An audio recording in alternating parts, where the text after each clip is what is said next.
कृपा सदैव बनी रहे। तो आज हम सुनेंगे वैशाख मास महात्म्य का चौथा अध्याय। तो अध्याय को अंत तक पूरा सुनिएगा। नारद जी कहते हैं, वैशाख महीने में जो व्रत करता हुआ पारस के पत्ते पर भोजन करता है वह पापों से विमुक्त होकर विष्णु लोक को जाता है। वैशाख महीने में मध्याह्न के समय थके हुए ब्राह्मणों के चरण धोना उत्तम व्रत कहलाता है। मध्याह्न में अपने घर आए हुए मार्ग में थके हुए ब्राह्मण को सुंदर आसन पर बैठाकर जो उनके चरण धोता है और इस जल को अपने मस्तक पर लगाता है वह संपूर्ण बंधनों से मुक्त हो जाता है। उसको निसंदेह गंगा इत्यादि सब तीर्थों में स्नान करने का फल मिलता है। यदि वैशाख महीने में स्नान न करे अथवा पत्ते पर भोजन न करे तो वह गधे की योनि को प्राप्त होता है और बाद में वह खच्चर बनता है। जो मनुष्य स्वस्थ और रोगहीन है और यदि वह वैशाख महीने में घर में स्नान करता है तो वह चांडाल की योनि को प्राप्त होता है।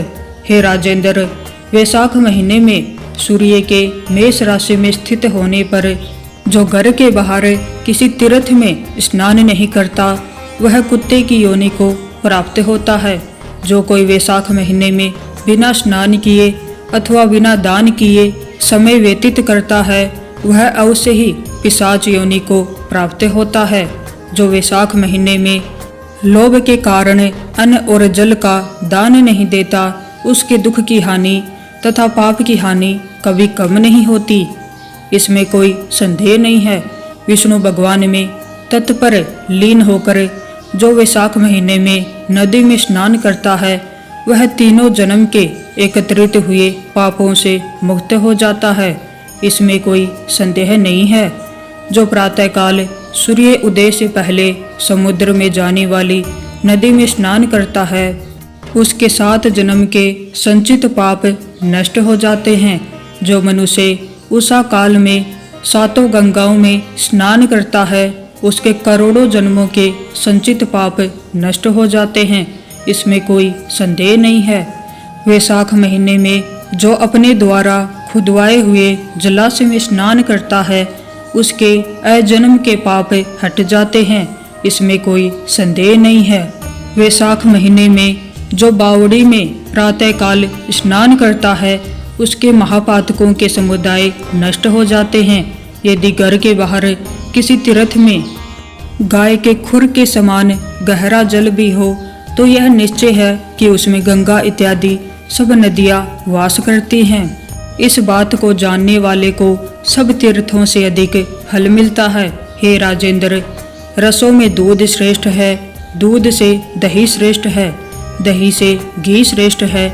इसी प्रकार से सब महीनों में कार्तिक श्रेष्ठ है, कार्तिक से माघ श्रेष्ठ है तथा माघ से वैशाख उत्तम है।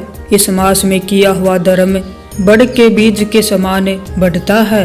मनुष्य धनी हो, अति दरिद्र हो अथवा पराधीन हो, जो कुछ वस्तु वह प्राप्त कर सकता है उसको ब्राह्मण को दान जरूर देना चाहिए।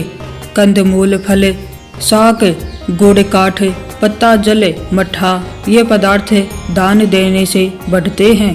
बिना दिए हुए ब्रह्म आदि देवता भी कुछ भी प्राप्त नहीं करते हैं।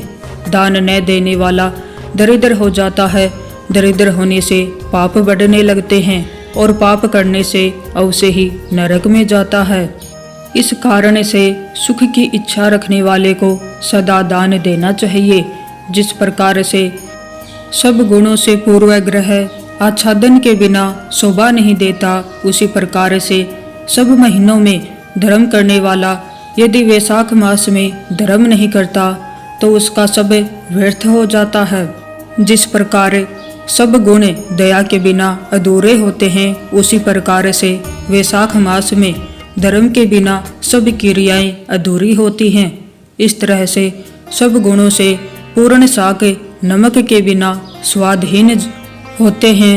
इसी प्रकार से वैशाख मास में न किए हुए पुण्य भली बाती करने योग्य नहीं होते और वे फल प्राप्त करने हेतु भी नहीं होते हैं। मनुष्य के पुण्य की अनेक क्रियाएं वैशाख महीने में न की जाने पर शोभा नहीं देती, इसलिए प्रत्येक प्राणी को वैशाख महीने में सब प्रकार के धर्म का प्रयत्न जरूर करना चाहिए, इसमें कोई संदेह नहीं है। मेष राशि में सूर्य रहने पर विष्णु भगवान के निमित्त प्रातःकाल स्नान करके विष्णु का पूजन करना चाहिए। वैशाख संपूर्ण फल को देने वाला महीना है। इसके देवता मधुसूदन भगवान हैं। इसमें तीर्थ यात्रा, तप, यज्ञ, दान तथा हवन अधिक फल देते हैं।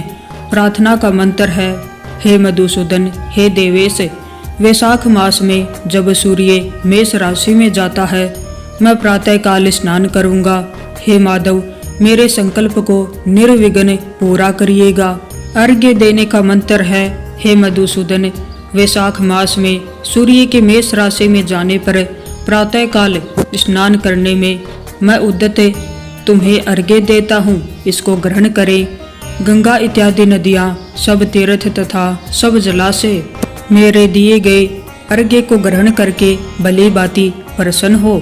ब्रह्मा आदि देवता तथा वे सब ऋषि लोग जो विष्णु हैं, मेरे दिए हुए अर्घ्य को स्वीकार करें और यथा उचित फल को देवें। आप सर्वश्रेष्ठ हो, पापियों पर शासन करने वाले हो, यम हो, समदर्शी हो, मेरे दिए हुए अर्घ्य को ग्रहण करो। इस प्रकार अर्घ्य समर्पण करके स्नान करना चाहिए और पवित्र वस्त्रों को धारण करके सभी कर्मों को करना चाहिए। वैशाख महीने में उत्पन्न होने वाले पुष्पों से मधुसूदन की पूजा करके इस महीने की प्रशंसनीय विष्णु की दिव्य कथा सुननी चाहिए। इस कथा को सुनने से मनुष्य करोड़ों जन्मों के संचित पापों से मुक्त होकर के मोक्ष पद को प्राप्त होता है और उसको संसार, स्वर्ग तथा पाताल कहीं पर भी दुख नहीं होता। उसको फिर से पृथ्वी पर जन्म नहीं लेना पड़ता। जो वैशाख महीने में कांसे के पात्र में भोजन करता है और दिव्य कथा नहीं सुनता, न स्नान करता है और दान भी नहीं करता, वह अवश्य ही नरक में जाता है। 100 ब्रह्म हत्या का पाप किसी प्रकार से नष्ट हो जाता है, परंतु वैशाख महीने में जिसने स्नान नहीं किया उसका पाप नष्ट नहीं होता। जिसने स्वादान शरीर तथा स्वाधीन जीवा से हरि का नाम उच्चारण नहीं किया, वह जीते हुए भी मरे के समान है, इसमें कोई संदेह नहीं है। जिसने किसी प्रकार के पुष्प से वैशाख मास में मधुसूदन भगवान की पूजा नहीं की, वह शुक्र की योनि को प्राप्त होता है। जो वैशाख महीने में मधुसूदन भगवान की तुलसी पत्र से पूजा करता है, वह सार्वभौम राजा होकर करोड़ों जन्मों तक ऐश्वर्य भोग कर बाद में करोड़ों कुल सहित विष्णु की विशेष कृपा को प्राप्त होता है। वैशाख मास महात्म्य का चौथा अध्याय पूर्ण हुआ। अगर आपको ये अध्याय अच्छा लगा हो तो वीडियो को लाइक कीजिएगा